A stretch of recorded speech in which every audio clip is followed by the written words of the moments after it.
right, so I'm going to be doing something a little bit different here. I'm going to go over all 15 2-2 teams in the NFL heading into Week 5. So ignore the teams at the bottom because I didn't want to make a whole new tier list. So I just kind of did this, kind of edited a one that was already made. So we'll start at the top. I have playoff contending teams. Then we have eight win teams. Basically, like 500 teams. I could even change this to like 3 and 7. We could do something like that at the bottom here. So, kind of put some thought into this. Kind of was thinking about this.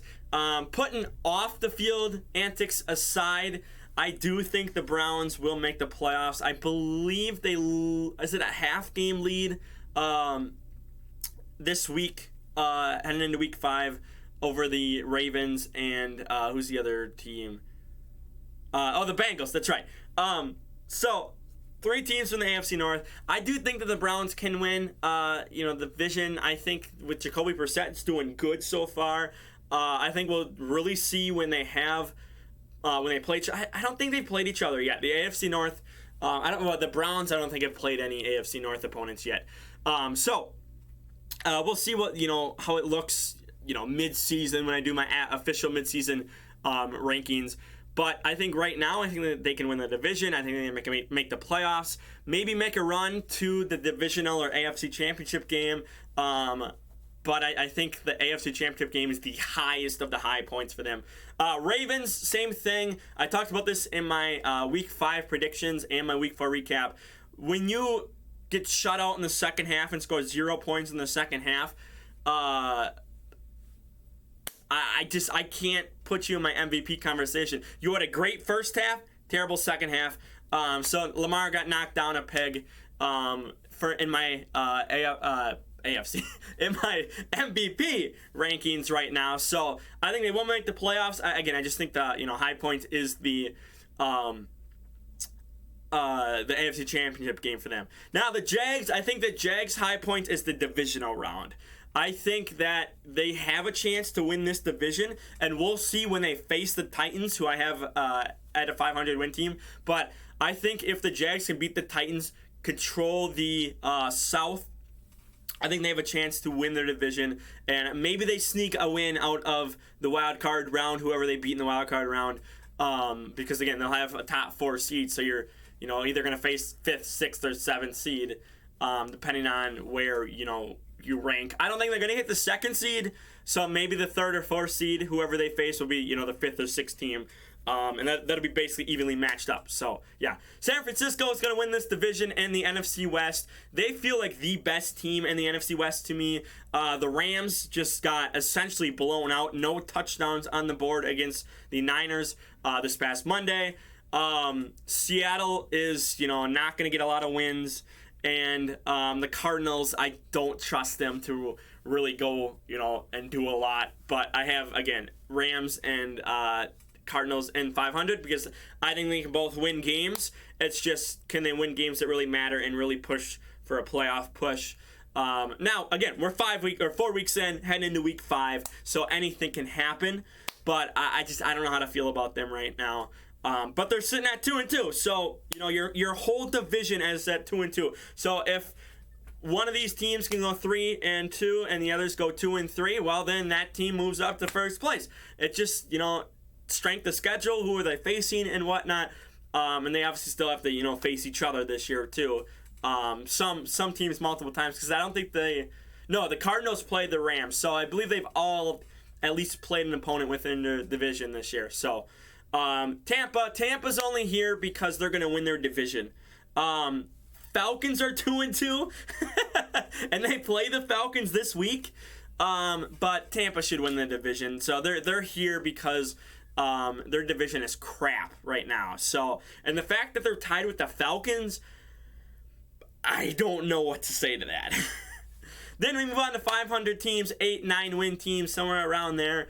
Because you can't obviously have a 500 record because it's 8-9 or 9-8 now with that extra week. Chargers, Broncos, 2 AFC West teams. I think they'll do okay. I don't trust them to make a playoff push. The Chargers are injured and just don't look good. And against good teams, they can't win. Like against the Chiefs, they threw a pick 6 on the censor sealed the game week 2. So they'll get wins, but I just, I don't know how to feel about them. And then the Broncos obviously lost to the Raiders too. So, yeah, I don't know.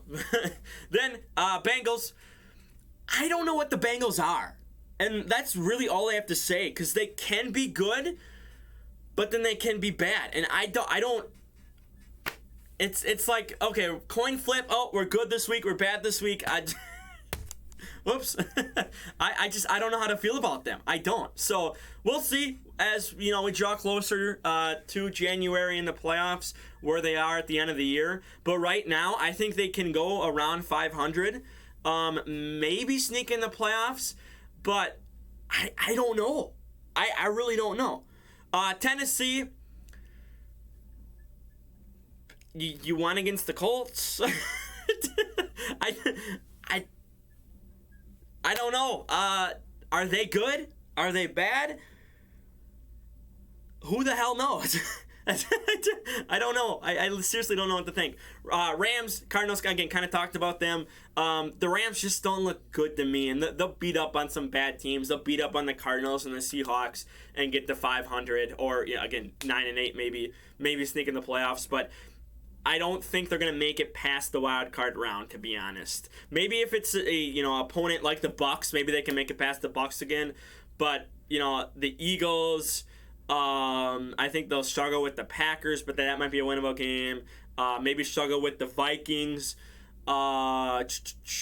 They'll probably lose to San Francisco. I'm just trying to think.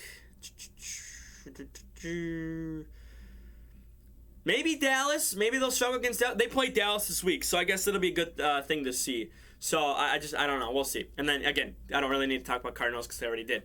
3-7 win teams. I think the Jets have a ceiling of maybe 6 or 7 wins max. So might not be a top 5 draft pick, but maybe a top 10 draft pick for them. So they are improving, and their rookie Sauce is having a great year so far. Again, only 4 weeks in, but he's having a pretty good year so far. Zach Wilson just came back, led him the victory against the Steelers, but the Steelers aren't that good either. So, but again, I think maybe 6 or 7 wins is their max right now. Falcons, 6 wins maybe. I don't know how to feel about them.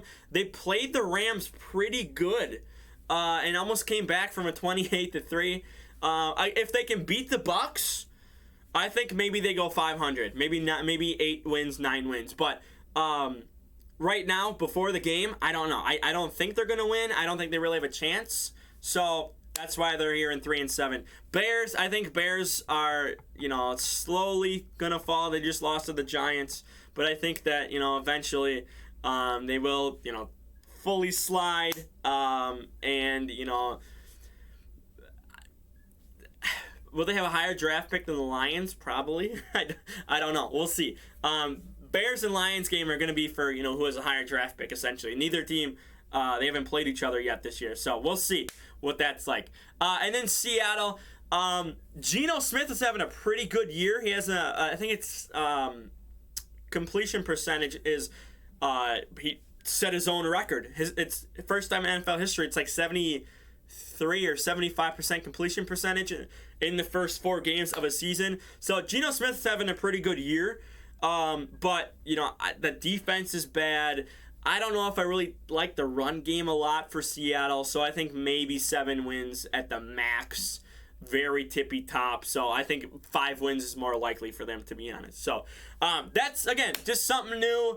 Again, 15 teams at 2-2.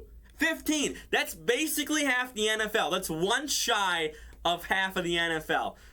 So this is why teams that go up at 3-2 will be interesting to see. Teams that go 2-3, are they going to be able to bounce back and make the playoffs and whatnot? So, look, I'm looking a lot of these teams right here, right in the middle. If they lose, can they bounce back in the later part of the season? If they win, can they stay consistent, stay winning, and make a playoff push? Again, Jags I think will be interesting to see when they play other South opponents. And, the Browns will be interesting to see if I'm right, if Deshaun Watson comes back and, Jacoby Brissett has them at maybe 6 wins, 7 wins, something like that. Are they going to make a playoff push with Deshaun Watson? So I think if you only need to win 3-4 games if you're Deshaun Watson and the Browns, I think you can, feasibly do that. So, they play the Texans the week Deshaun Watson comes back. I think it's in Texas too, or in Houston, I should say. So, yeah, let me know your thoughts. Anyone you move higher, anyone you move lower. I'm sure people are going to say move the Bucks down. I'm sure people are going to be mad at, because I'm saying Lamar isn't an MVP caliber right now. All I'm saying is he's moving down my list right now. Heading into week 5, he moves down. Terrible week for him. It's just two sides of every coin. So if he can bounce back, win games, he has the Bengals coming up. If you can beat the Bengals, I think maybe I'll move him up, depending on how he plays. But, yeah. So for now, like the video, share the video around, don't forget to subscribe, and I'm out of here. Peace.